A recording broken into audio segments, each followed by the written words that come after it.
dream. Small city, got nothing to prove. Nah, they know my name cause I rep it well. Welcome to Dram Spot. I'm chilling here with my man Swirv CEO. What's up, homeboy? What's good, my boy? What's good, man? Pleasure being here. It's well overdue. Absolutely. You know what I'm saying? Way overdue. I'm here with you. Yo, man, first and foremost, thanks for coming. I want to let my people know we're going to get into your career, your journey, and let people know what's going on with you.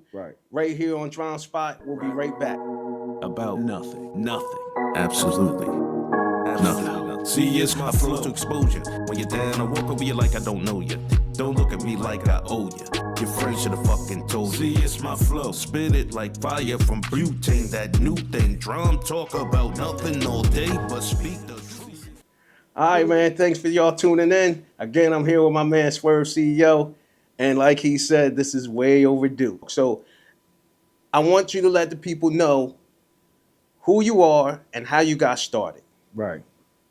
Well, I go by the name of Swirv CEO. I started as Swirv, you know what I mean? Swirv, I got that from playing basketball, you know what I'm saying? I was pretty good in my time. Had this L spin move and kind of rocked the crowd one day, and then everybody just started calling me Swirv. So I ran with it.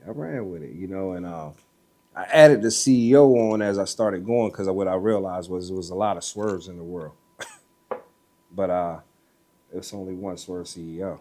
That's how I got started, man. And it was like I was trying to figure out how, as an artist from a small town where we from, nobody knows us. How will I blow up? You know what I mean? And I tried reaching out to a lot of promoters, and they wasn't giving the information that I wanted.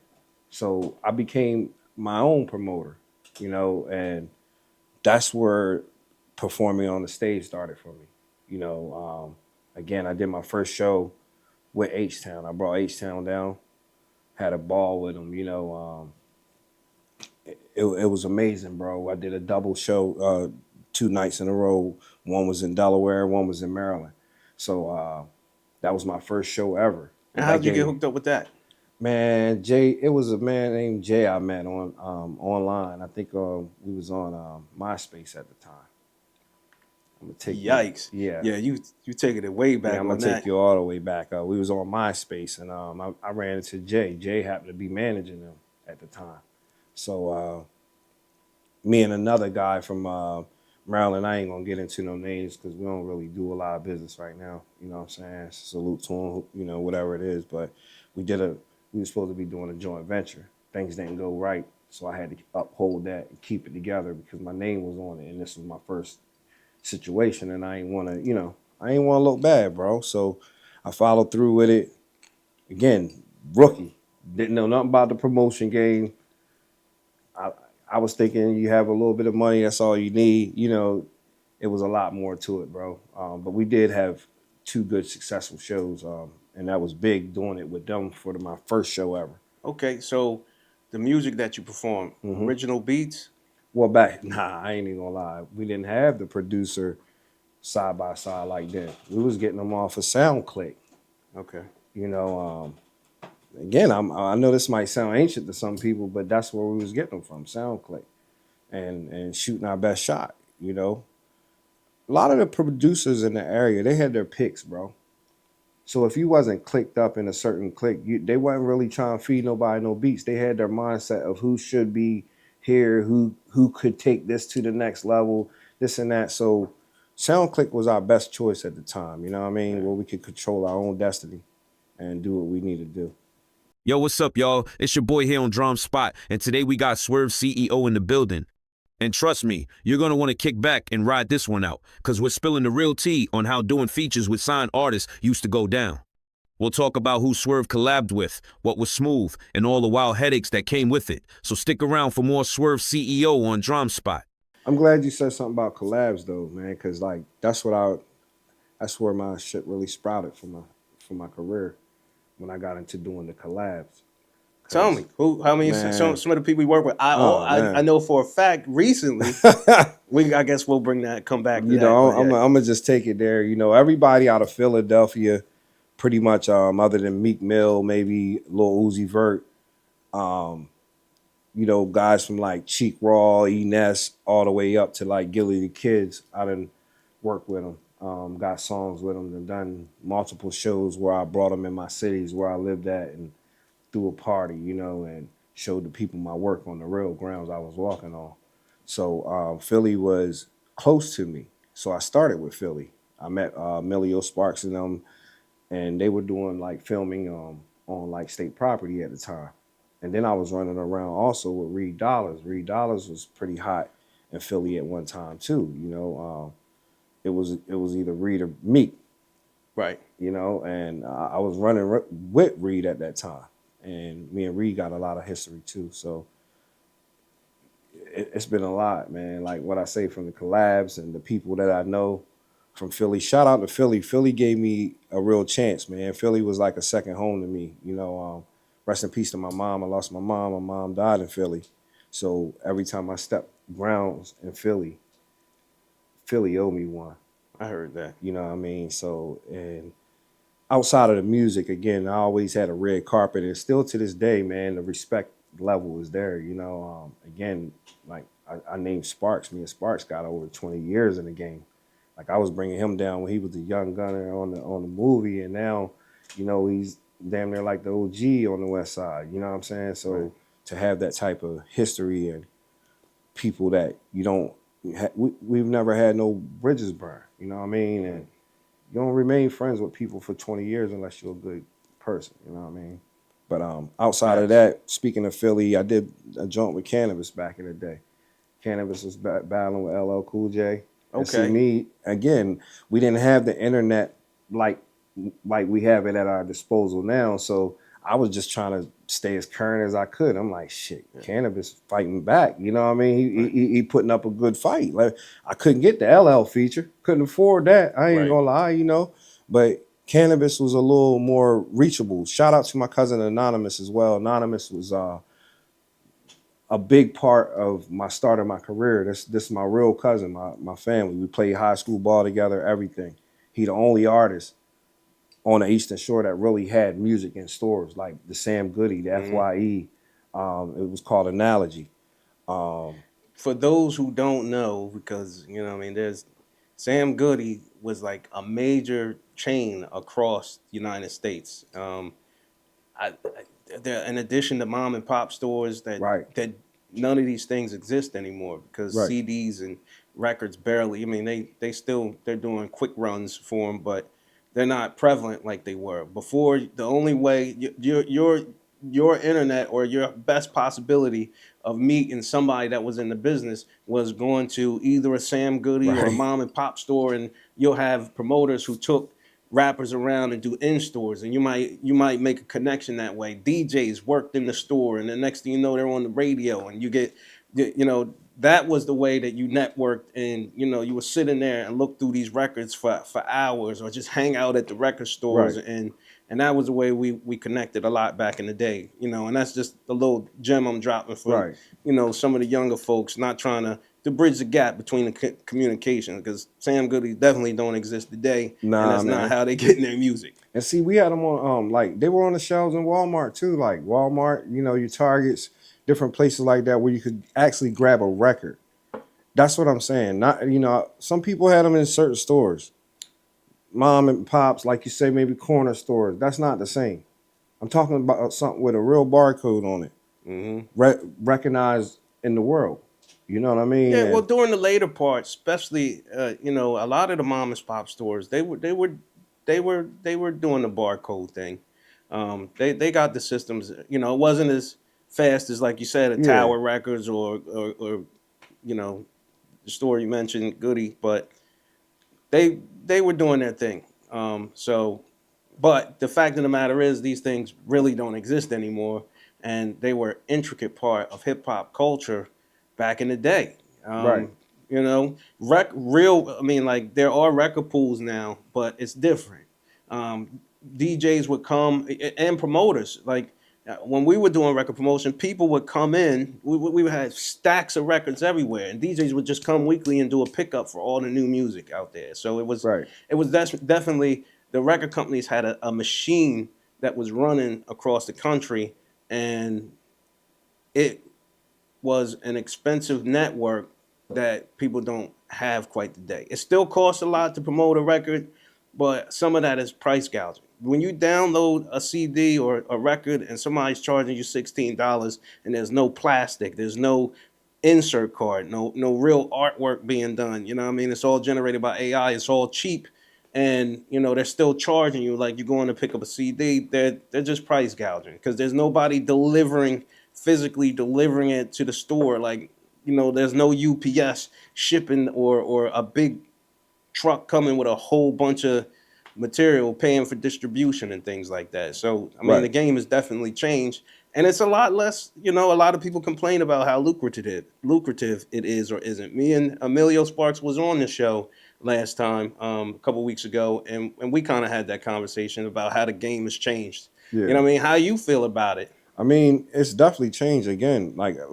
Speaking from that era, we had people like we were like I said, trying to stay current. We had features with like Cool G Rap on there, um, Emil, she was with Jay-Z at the time, Mass Pike Mile, which was MMG when MMG first really started to try to surface. We were doing features.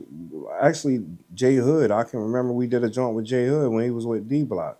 J Hood was pretty much on fire at one point in time. Like we were really, the time zones is different, but we were always in the mix. I mean, I'm gonna take you all the way back. Remember P Cutter, DJ P Cutter, Street Wars, Jada Kiss, Beanie Siegel going crazy. Well, that's the only place you could get the Nas, the Jay-Z disses. It wasn't on the internet for us to get. You had to have that P Cutter CD. Yeah. You know what I'm saying? And we had a connection to P Cutter. So I'm like, again, bro, it was a strategy always for me. Yeah. I booked P Cutter to host a project. Okay. Now I got a question. Not to skip forward, but speaking of some of the things that the people that you're naming, the different relationships, a lot of in different points in time, whether it's from Jadakiss to Beanie Siegels or any of those state property guys, there were a lot of relationships ups and downs. Have you ever been in a situation where you had to make a choice about who you were dealing with based on your affiliation, or were you involved in any of the The beefs and stuff. yeah? I mean, I'm good everywhere. I always been. Affiliation is everything. And, there's certain things I will say and there's certain things I ain't gonna say. But what I am gonna say is this thing right here, very powerful. A lot of people say that one phone call and they don't really mean it. I'm gonna just leave that there. You know what I mean? Just give respect, you get respect back. You know what I mean? And like I say, you do what you're supposed to do. You're able to walk on certain grounds the way you're supposed to walk. And that's why I say king of the city. Everywhere I go, I feel comfortable because I made sure everywhere I went, I planted a seed. And hey, we're farmers over here in this area where we see what it is. You plant a seed, that shit grow. So I took that all across the world, man. People like, where are you from? Delaware, Maryland.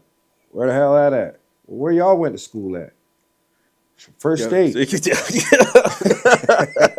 You know what I mean? It's the first state. Why is it so foreign to y'all? Yeah, it's crazy. You know what I'm saying? But yeah, man, shit's just different now, Dram.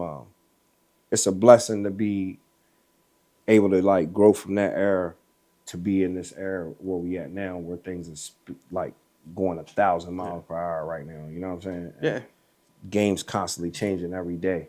So to be able to work hard in that era, do what I was doing now and speed it up. I did some joints I did a joint with Weezy. I got some shit with Conway, Benzinos. Goddamn. I mean, everybody.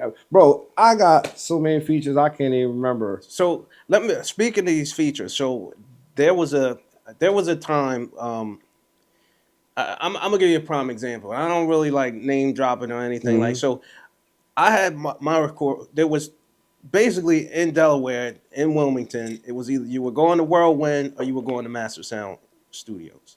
So between me and Mont, we seem to be recording everybody. So there was a couple guys that came to my studio, and they paid Freeway. He came by, and Petey Crack 2 times came to my studio and recorded a joint. Now, I don't know what the numbers were or what the specifics were, but they were under the impression that, they paid these dudes, they were going to get this feature, and they were going to be able to put this song out.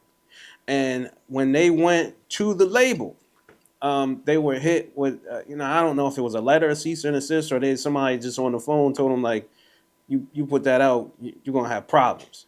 So I'm glad you said that. I have songs on my hard drives collecting dust somewhere, 3 or 4 songs with these guys that I mixed, mastered, and I probably could do something with them now because who cares? Everything is out. Right. So maybe I'll dig them up and throw them out there. But these dudes never. So how did you navigate when it came to dealing with the record labels and these features, and how the artists are they'll take your money once it's in your hand. Once it's in my hands, just like if it's in your hands, you beat. Yeah. So see, what I mean, how you deal with that? I'm gonna be honest with you. See, some shit you don't know, some shit you have to find out.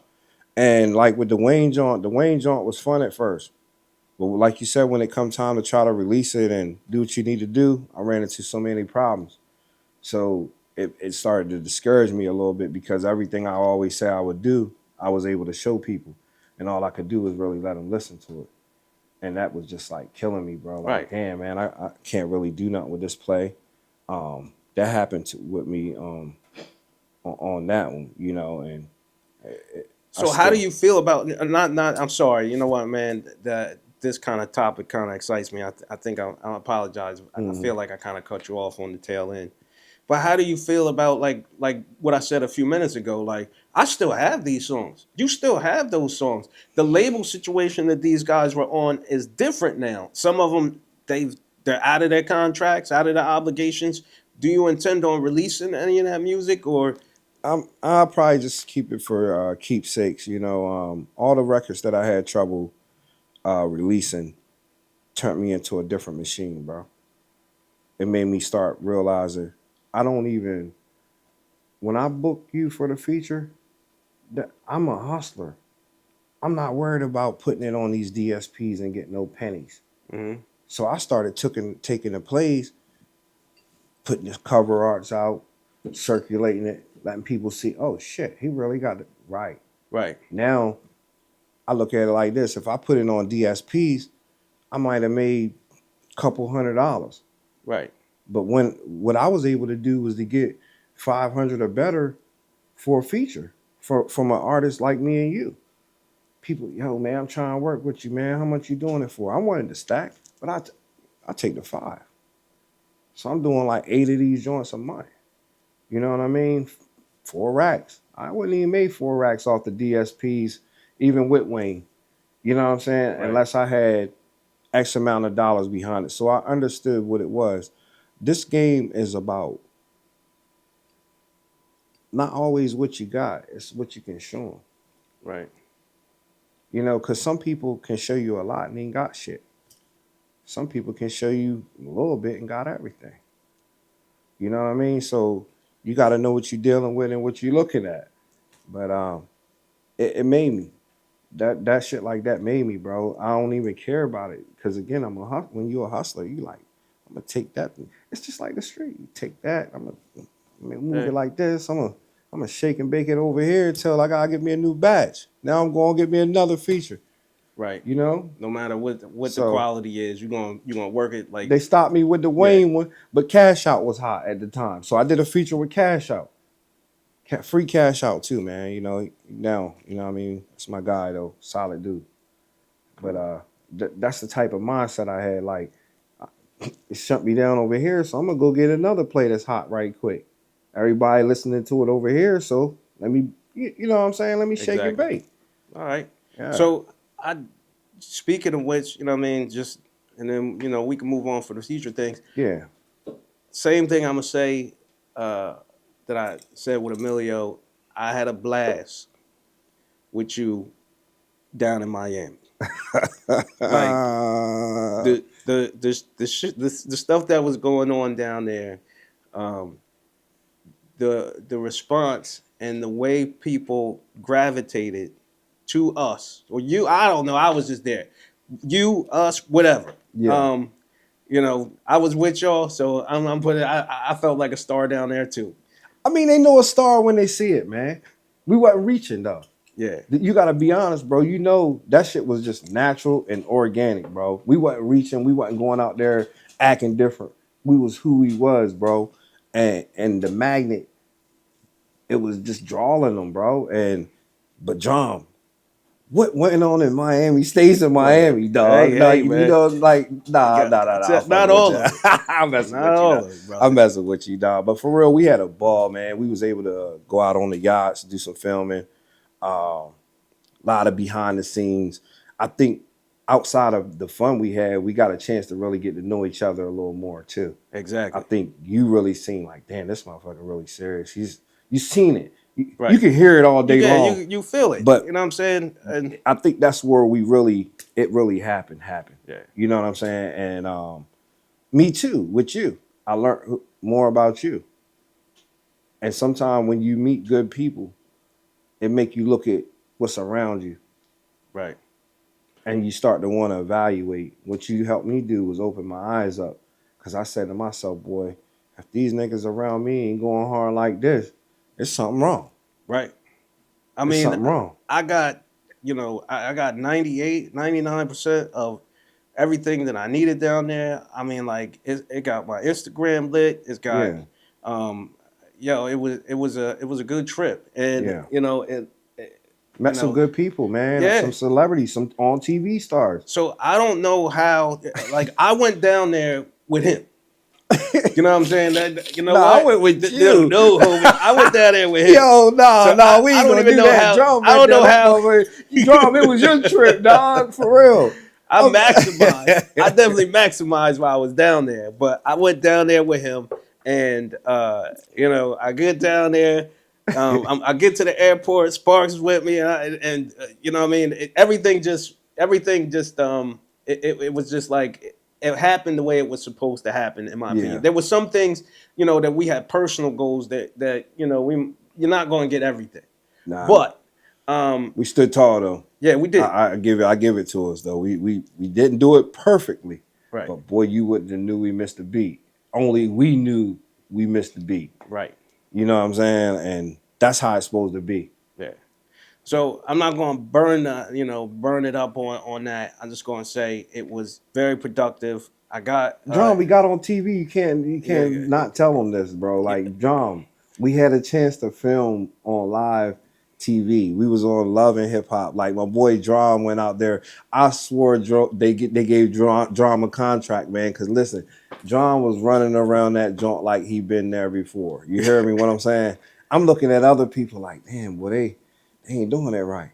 Yeah. Then every time I look over the corner of my shoulder, I look at my boy, he got one in his hand and he moving, he smiling. I'm like, yo, that's what I'm talking about. So you helped me, even though it's like you were there with me, but bro, you helped me also look good. You get what I'm saying? You made it look like, damn, boy, them boys lit.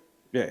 I'm not gonna sit here and hold you. All you need to do is get me in a situation where there's a bar there. And then there's a bunch of people. You know what I mean? That's how I do it. And I'm telling you, it maximizes, like, man, it hey, maximizes Drum, you was out there battle rapping, dog. Like, let me tell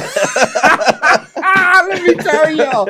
Yo, this dude was out here battle rapping, yo. I seen it all, and I was like, yeah, he for real. Yo, he definitely a keeper. You know what I'm saying? Yo, Drum, I knew it was for real then. Drum out in the streets of Miami. Battling in the streets of Miami, just us. We ain't got no army out there, no more than what we got. Yeah. And Drum went hard. I was like, yo, that's my dog. That's all I can say. That's my dog.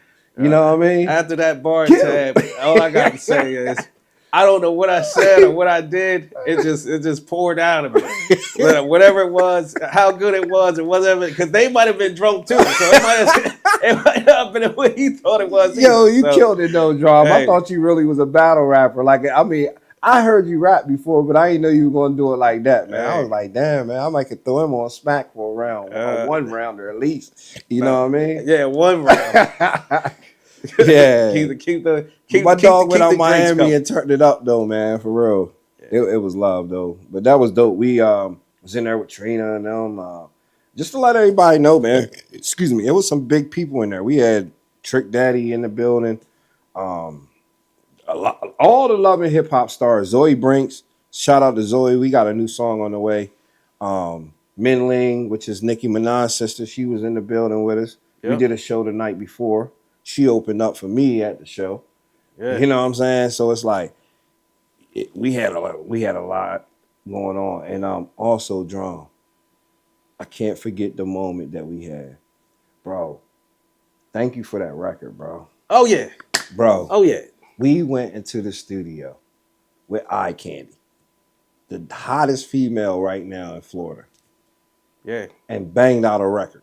Drum on the boards.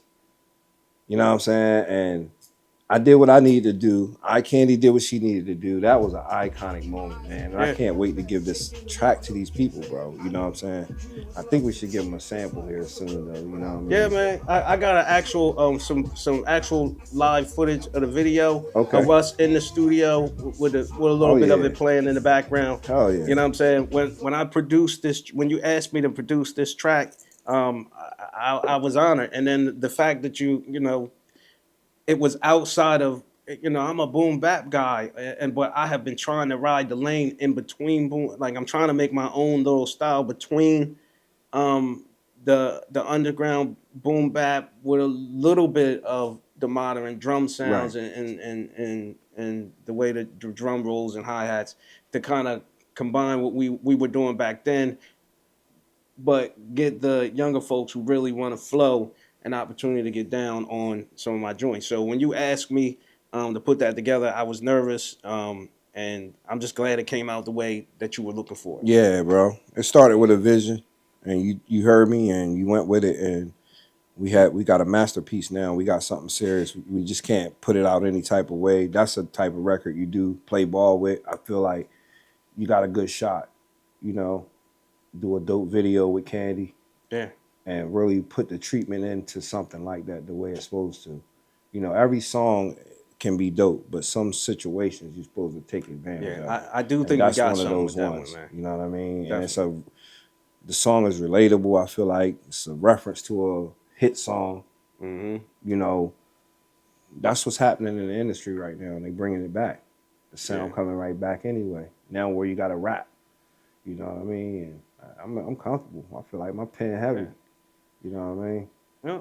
So I'm gonna say, like I said, it was fantastic.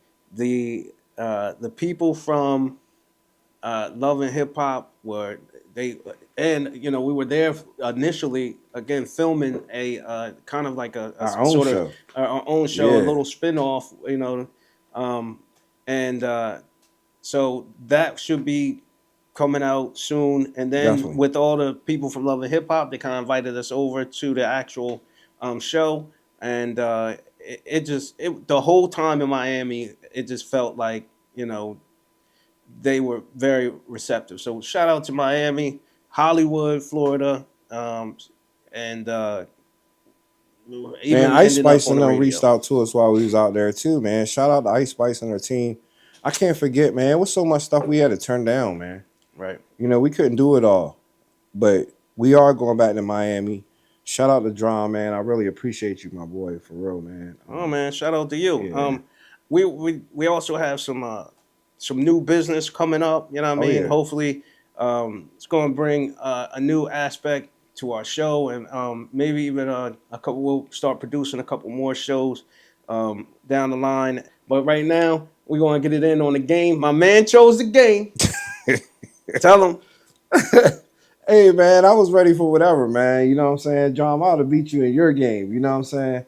So we're going to let them find out what we about to play. We ain't even going to tell them, man. Yo, I don't even want to let me tell you. You know what I'm saying? I'm going to keep it. No. Gas on him, man. I'm going to keep it 100%. I've never rejected anybody's request for any games. But when this man told me hopscotch, I was like, hell no. Oh.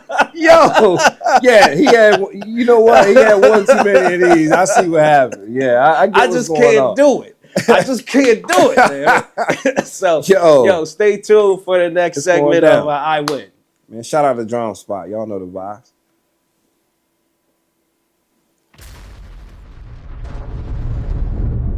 Welcome to the I Win segment, but an interactive way for us to get to know our guests on a deeper level, all while doing something different and entertaining. Here are a few ground rules to keep things fun for everyone. 1.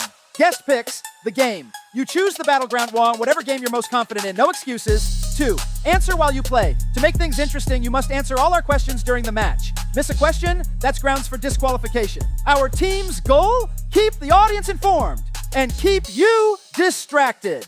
3. Only Dram can stop the match. Respect the ref.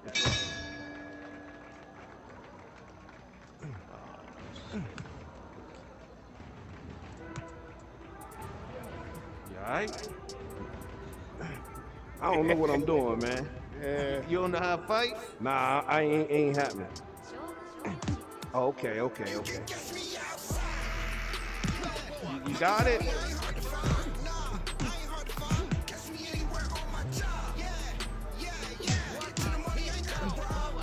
Oh, shit.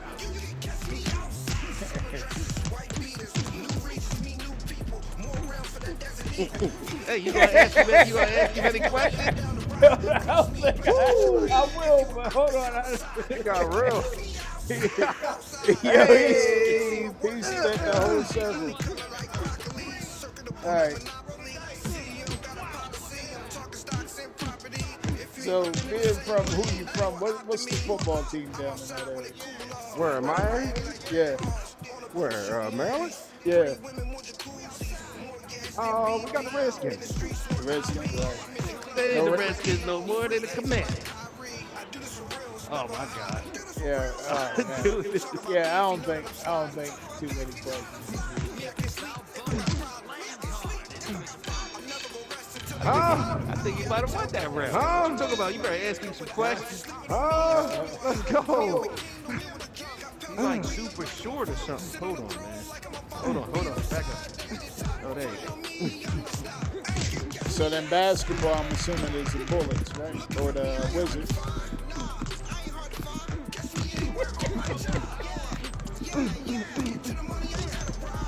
Let's go. We got the Wizards down there in Maryland, man. Yeah. You know what I'm saying? Watch the Wizards, man.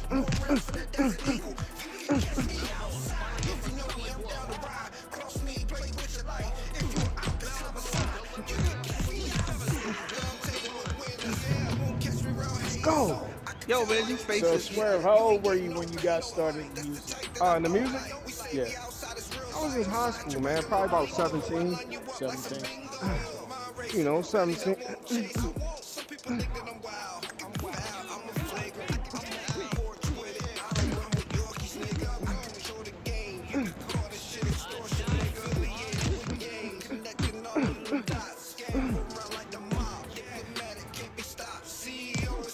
Oh, shit.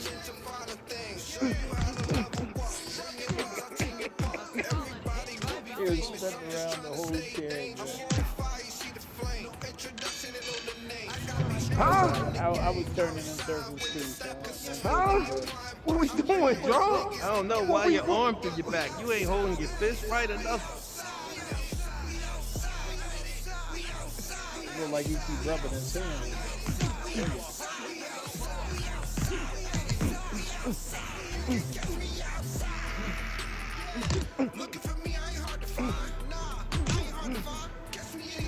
So what was the name of your first project you put out that you got out to the people?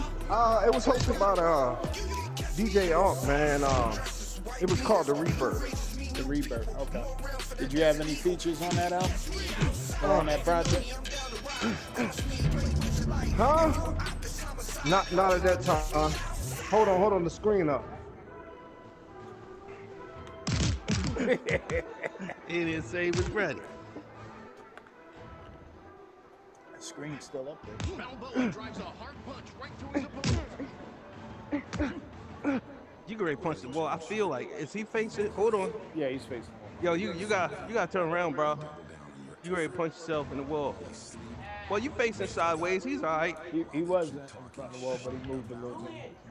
You keep walking. There's an angle. Oh shit.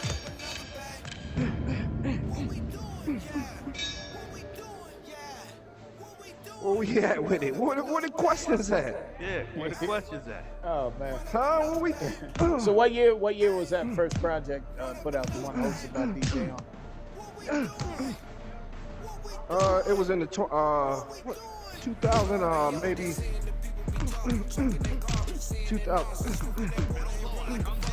2000 and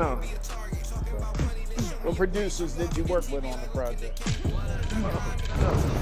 Hold on, I'll tell you after you get up, man. Huh?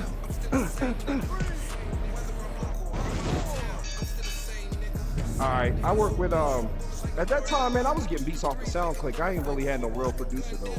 Okay. For real, man. We was, trying to figure it out still.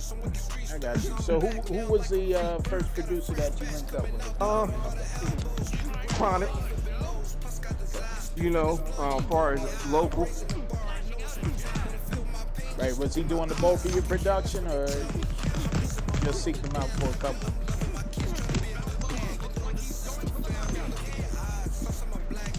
I couldn't hear you, sir. I said, did he do the bulk of your production or you just seek them out for a few beats? Most of it, yeah.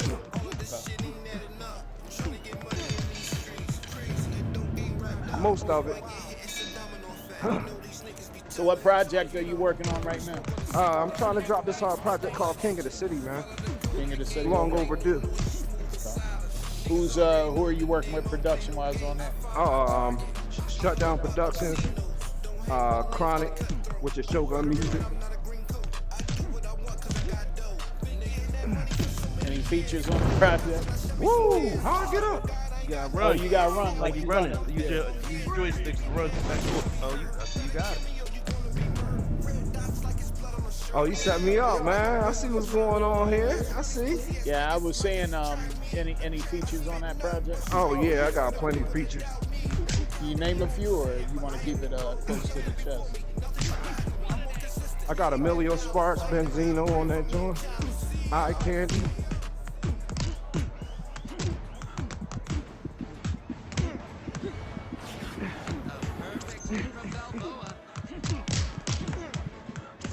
Balboa delivers a solid hit to his opponent. So when can the people, you got a release date on that project? I was trying to get it out New Year, man, but it ain't looking good as far as the New Year goes. But we're gonna stay focused and try to get it out first quarter though. I think it's important first quarter we drop something.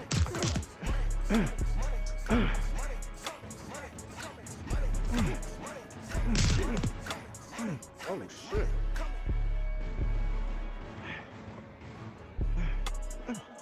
Balboa catches his opponent with a clean shot.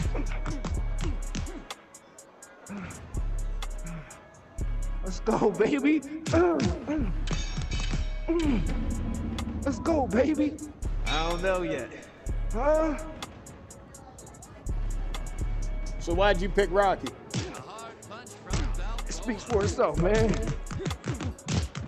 Best in the game, man. You remember Rocky lost to Clubber Lang. He came back and beat him, but he lost him. He was scared of him, matter of fact.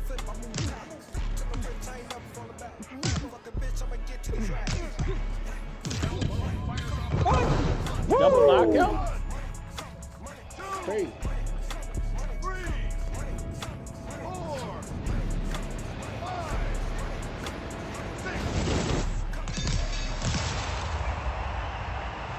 Huh? Victory. Oh, they cheated. Victory, baby. Whoa, I got up. Victory, baby. What happened? Clobber Lang, baby. What happened, Championship yo? rounds, baby. You can't come up in here with that soft shit. Yo, bro, I just got robbed. Oh. You ain't do nothing, Chuck. You ain't nothing. You All ain't right, do man. All nothing. right, fist bump. We good. We good. Good fight. Tearing your guts up. They gon' beat me with damn Balboa. Hero. All right. You had enough? Huh? You had enough? Winner. Come on, man. Winner. They robbed me, man. Big Dram did it again. They robbed me, man. You see it. I win. It's all Adrian, good. If I can change and you can change, then we can change. We can change. I thought you was trying to change. What happened to the change? Oh yeah, you want to dance over there? We can change. And this concludes our segment of I Win. Swerve goes down. Big Drum stands up. Hey, everybody stand up. Hey, hey, everybody stand up. Hey, hey. That's how it goes down.